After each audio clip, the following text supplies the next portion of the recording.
Happy Sunday, everybody. This is Eric, and thanks again for joining me in the card closet.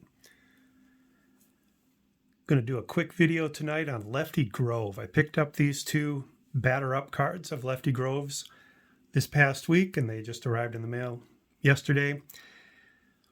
The one on the left is a 1934 batter-up, Lefty Grove, the pink tint variation, and the one on the right, it's either from 1935 or 1936. Can't tell which one, but it's also batter up.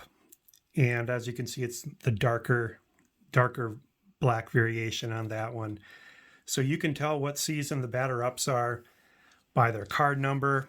The lower numbers are 1934 and the higher numbers are from 35 and 36, but I couldn't find that there's any way to tell precisely which of those 2 years it is. So my goal here is to try to get a complete Boston Red Sox player run of Lefty Grove.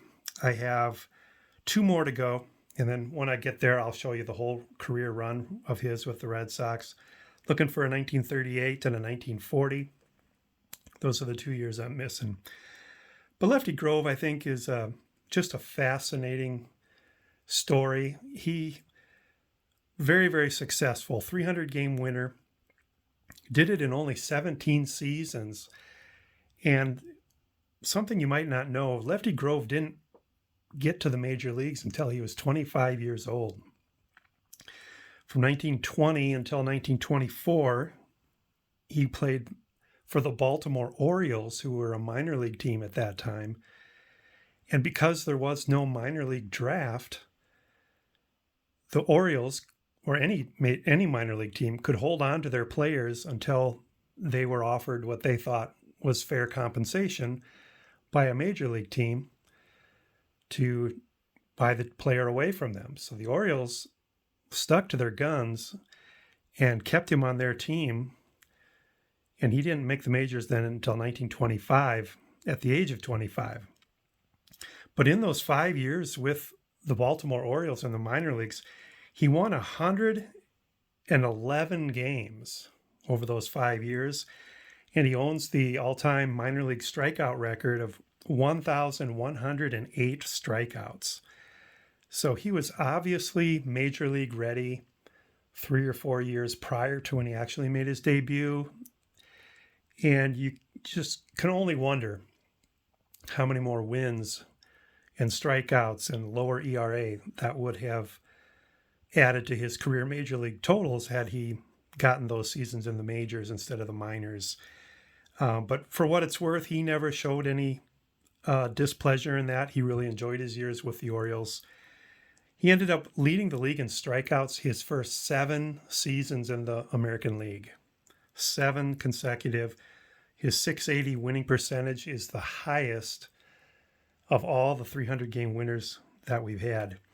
And I thought probably the most interesting thing that I could find about him when he was playing for the Baltimore Orioles in the early to mid-20s, it was pretty common for minor leaguers to go on these exhibition barnstorming tours with major league players and major league stars, which he did. He traveled around with a group of minor league players that would do exhibition games against the major league players. And upon meeting Babe Ruth on one of those tours, he told the Babe, "I'm not afraid of you." And through the course of the summer, traveling with the Babe, they had 11 at-bats against each other, and Lefty Grove struck out the Babe 9 out of those 11 at-bats. So I thought that was pretty interesting. Obviously was pro ready, major league ready, much earlier than he got to participate. And one other thing, he owns the all-time record for strikeouts by a pitcher at bat with 593. He struck out 593 times at the plate as a pitcher, which is the record. So kind of a dubious record there. But Lefty Grove, he played 17 seasons, 8 of them with the Red Sox, 9 ERA titles, 5 with the Philadelphia Athletics, and 4 more with the Red Sox. Just a great player. Interesting career. And if you don't know much about him, go look him up. He's just just incredible player. Some sources say he's, top 5 pitcher of all time. And I don't know how you come up with a list like that. There's a lot of pitchers that have better stats. So I probably wouldn't put him in a list quite that high. But again, very interesting guy. So anyway, that's what I've got for you today. For those of you going to be at the National this week, I will not be there, but I hope you all have safe travels to and from, and hope you enjoy yourselves out there, and looking forward to seeing the videos that you put out there. So anyway, again, happy Sunday. Have a great week ahead, everybody. Talk to you later. Bye.